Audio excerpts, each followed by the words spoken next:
Good morning all of you. मैं पंकज जैन, सहायक प्राध्यापक विधि, BCS शासकीय PG महाविद्यालय धमतरी, छत्तीसगढ़। आज मैं आपको सिविल न्यायालय के क्षेत्राधिकार के अंतर्गत वाद दायर करने के स्थान के बारे में प्रकाश डालना चाहूंगा। वाद दायर करने का स्थान CPC की धारा 15 से 21 तक में परिभाषित किया गया है।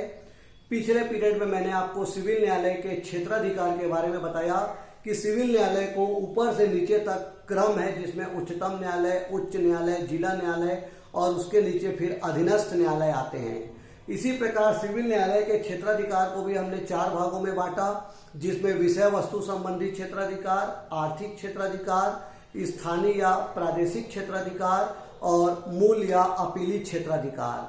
आज हम इन्हीं क्षेत्राधिकार के आधार पर वाद दायर करने के स्थान के बारे में पढ़ना चाहेंगे।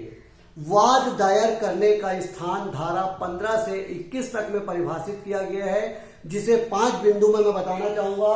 धारा 15 सामान्य नियम, धारा 16 से 18 स्थावर संपत्ति से संबंधित वाद, धारा 19 चल संपत्ति और शरीर के विरुद्ध अपकृति संबंधी वाद, धारा 20 अन्य वाद और धारा 21 वाद दायर करने पर आपत्ति।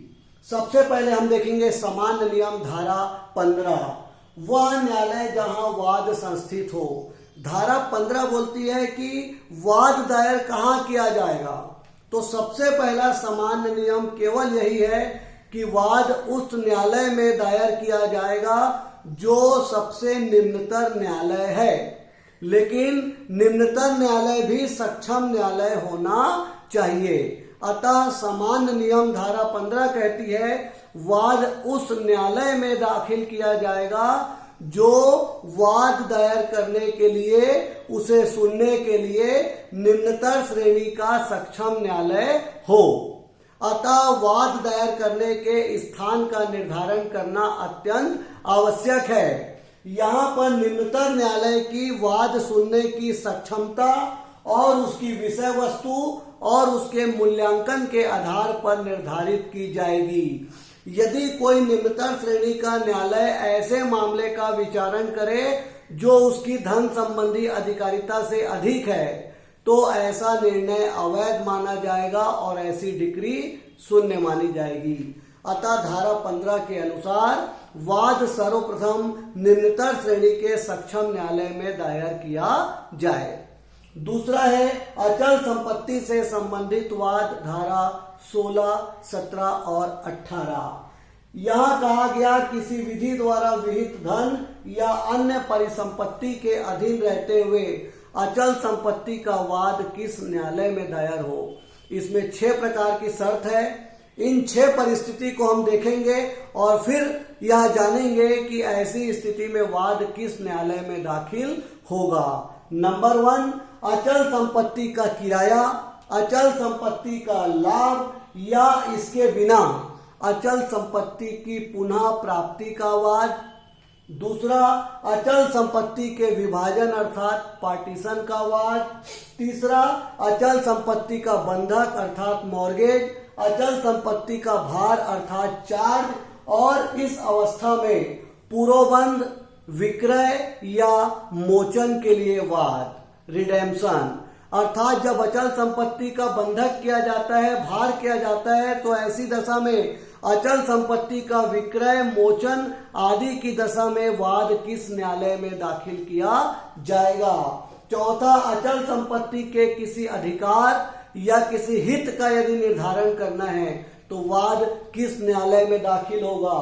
अचल संपत्ति के प्रति किया गया यदि कोई अपकृत्य हो तो अपकृत्य की क्षतिपूर्ति के लिए वाद किस न्यायालय में दाखिल होगा।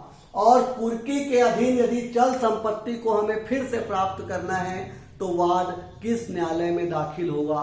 6 प्रकार की बातें इसमें कही गई।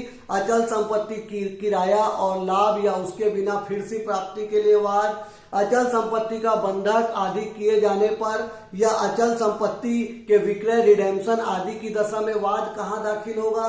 अचल संपत्ति को फिर से प्राप्त करने के लिए, चल संपत्ति को फिर से प्राप्त करने के लिए वाद कहाँ दाखिल किया जाएगा।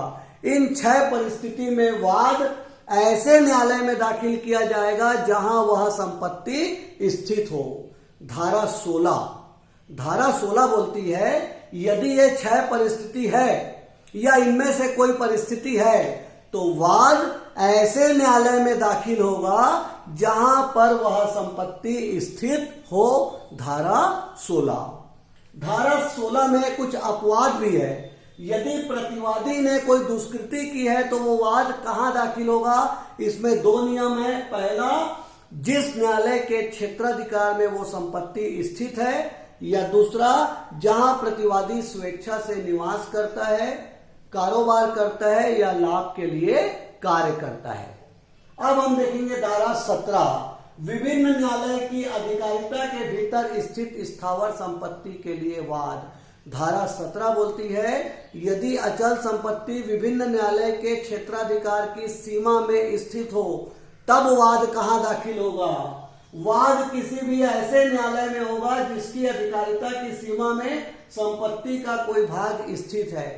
यदि अचल संपत्ति विभिन्न न्यायालय के क्षेत्राधिकार की सीमा में हो तो वाद वहां दाखिल होगा जिसकी स्थानीय सीमाओं के अंदर अचल संपत्ति या उसका कोई भाग स्थित हो, लेकिन इसकी शर्त यह है कि संपत्ति का संपूर्ण दावा ऐसे न्यायालय द्वारा विचाराधीन हो। यदि संपत्ति का संपूर्ण दावा ऐसे न्यायालय के द्वारा विचाराधीन है तो फिर न्यायालय ऐसे किसी भी न्यायालय में वाद दाखिल किया जा सकता है जहां अचल संपत्ति या उसका कोई भाग स्थित हो। धारा 17। धारा 18, जहां न्यायालय की अधिकारिता की स्थानीय सीमाएं अनिश्चित हो। जब न्यायालय की स्थानीय सीमाएं ही अनिश्चित हो तो वाद कहां दाखिल किया जाए। न्यायालय में से कोई भी न्यायालय ऐसी संपत्ति में वाद ग्रहण करेगा जहां पर निम्न शर्त के अधीन। ऐसी स्थिति में कोई भी न्यायालय में वाद दाखिल किया जा सकता है दोनों में से, जहां वाद दायर किया गया हो या जहां पर प्रतिवादी रहता है, कारोबार करता है या लाभ के लिए कार्य करता है, लेकिन 4 शर्त पूरी होनी चाहिए। पहला, जब विवादित अचल संपत्ति किसकी अधिकारिता में है यह अनिश्चित है। जिस अचल संपत्ति के संबंध में विवाद है वह अचल संपत्ति किस न्यायालय की सीमा में है यह अनिश्चित हो। ऐसी अनिश्चितता का कथन जो है न्यायालय के सामने किया गया हो, न्यायालय उस कथन से संतुष्ट हो गया हो और उसने इस कथन को अभिलेख पर लिख लिया हो। ये 4 शर्त यदि विद्यमान है तो ऐसी स्थिति में अचल संपत्ति संबंधित वाद कहां दाखिल किया जाए। जब ऐसी संपत्ति अनिश्चित है तो नियम यह है कि दोनों में से किसी भी न्यायालय में वाद दायर हो सकता है जहां पर वादी ने वाद दायर किया हो, जहां वाद कारण पैदा हुआ हो, या जहां पर प्रतिवादी स्वेच्छा से निवास करता है, कारोबार करता है या लाभ के लिए कार्य करता है। धारा 18। अब हम देखेंगे धारा 19, जंगम संपत्ति या शरीर के विरुद्ध वाद। ऐसी स्थिति में वाद वादी के विकल्प पर दोनों में से किसी भी जगह दायर किया जाएगा। मतलब धारा 19 बोलती है जब चल संपत्ति से संबंधित कोई वाद है या शरीर के विरुद्ध कोई अपकृति की जाती है तो उसकी क्षतिपूर्ति के लिए यदि कोई वाद है तो धारा 19 के अनुसार ऐसा वाद वादी के विकल्प पर दोनों में से किसी भी न्यायालय में दायर किया जा सकता है जहां पर वाद कारण पैदा हुआ हो या जहां पर प्रतिवादी निवास करता है स्वेच्छा से या कारोबार करता है या लाभ के लिए कार्य करता है। अन्य वाद धारा 20, अन्य वाद वहां दायर होगा जहां प्रतिवादी निवास करता है या वाद हेतु पैदा हो। धारा 15 से 18 तक में जो परिस्थिति बताई गई है 19 में परिस्थिति के बाद धारा 20 बोलती है ऐसा वाद या अन्य वाद कहां दाखिल होगा। तो अन्य वाद दोनों में से किसी भी जगह पर दाखिल हो सकता है जहां पर प्रतिवादी निवास करता है, लाभ के लिए कार्य करता है या कारोबार करता है, या ऐसे स्थान पर जहां पर वाद हेतु पैदा हुआ हो। अन्य वाद दोनों में से किसी भी जगह दायर हो सकता है धारा 20 के अनुसार। और धारा 21, क्षेत्राधिकार के संबंध में आपत्ति। क्षेत्राधिकार के संबंध में 3 प्रकार की आपत्ति हो सकती है। नंबर 1, वाद लाने के स्थान के बारे में आपत्ति। दूसरा, न्यायालय की धन अधिकारिता अर्थात कितने रुपए तक के मामले सुन सकती है उसके संबंध में आपत्ति। और तीसरा है निष्पादन न्यायालय की सक्षमता के विषय में आपत्ति। ये 3 प्रकार की आपत्ति हो सकती है। जब कभी आपत्ति जो है क्षेत्राधिकार वाद लाने के स्थान के बारे में हो या फिर धन संबंधी अधिकारिता के बारे में हो, तो सामान्य नियम यह है कि जब पहले न्यायालय में वाद दायर किया गया तो प्रथम सोपान पर ही वो पूरी आपत्ति उठा लेनी चाहिए।